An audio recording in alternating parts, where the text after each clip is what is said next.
wonderful job putting it together.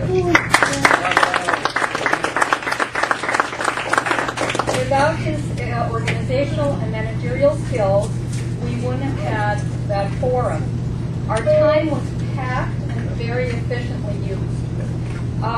It was, in fact, the first time, as I remember Sherry saying there, that we had a joint event between the 4 chapters in California: Los Angeles, San Francisco, Orange County, and San Diego.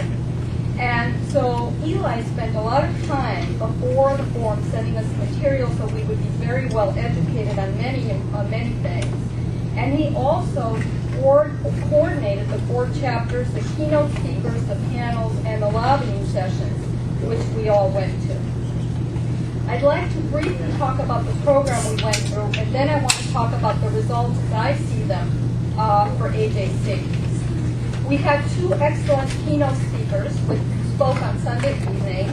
Jim Woolsey, former CIA director, who many of you probably heard last year at the annual meeting in D.C., and Bob Hertzberg, former Speaker of the House of the state of California, who is now an entrepreneur in the clean energy business. Jim Woolsey talked about energy security, for he has become an expert on energy, as you probably all know.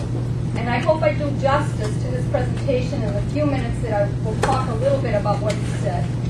The couple of things that struck me most about his presentation were, he talked about the Cold War, and he talked about us versus Russia when he was doing in negotiations.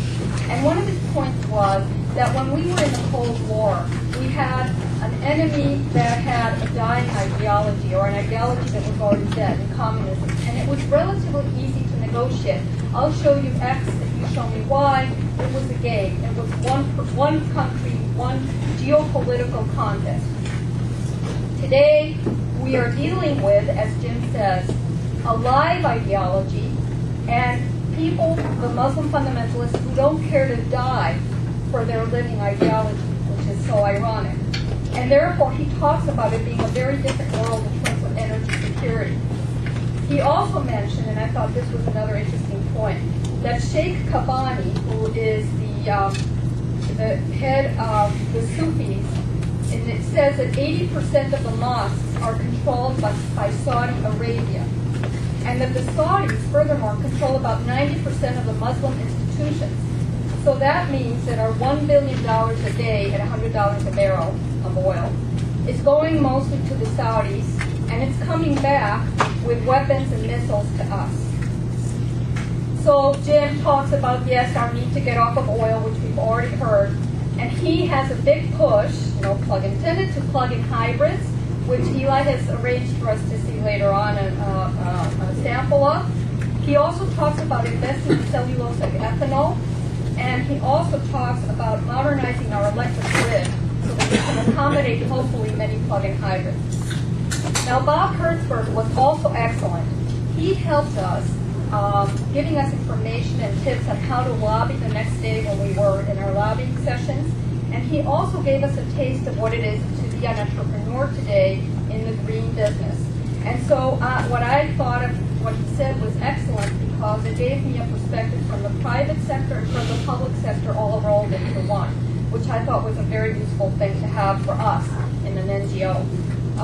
He also said, and I totally agree with him, that our energy policy is chaotic, that there are hundreds of bills coming up every day. And Eli, we were on a conversation yesterday where we were talking about all the bills that are coming up and how do we decide what bills we support and we don't.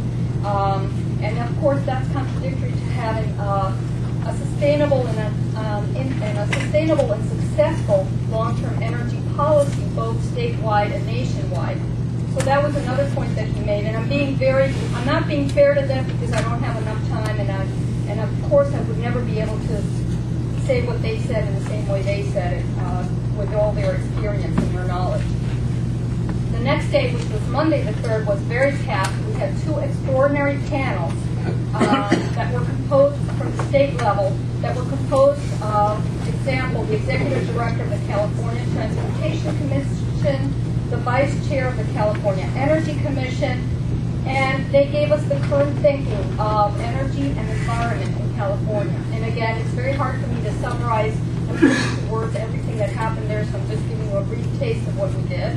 And then after after lunch, we each broke down into our chapters, and we had training sessions. We studied the bills, 3 bills that all chapter chairs and Eli and the other staff from the other chapters had concentrated into 3 that we were going to present and we were going to support. And the most important thing I found there is that we had great impact at the state capitol because we talked to 21 legislators out of the 120. That's 17% of the legislature in California heard from AJC that day, and on the topic of energy. So I thought that was also a very successful part of the event. And now I'd like to talk a little bit about the results that I see coming up from this forum.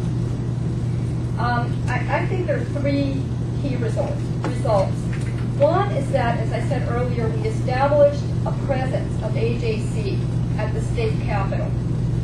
2, it also helped to forge unity between the 4 chapters, and now we have an opportunity to continue working with them, not only on energy, but on other matters as well.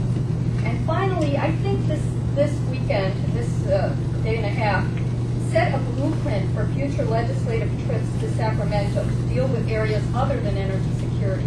So I think it paved the road, and it's a model to follow, a pilot to follow with other issues.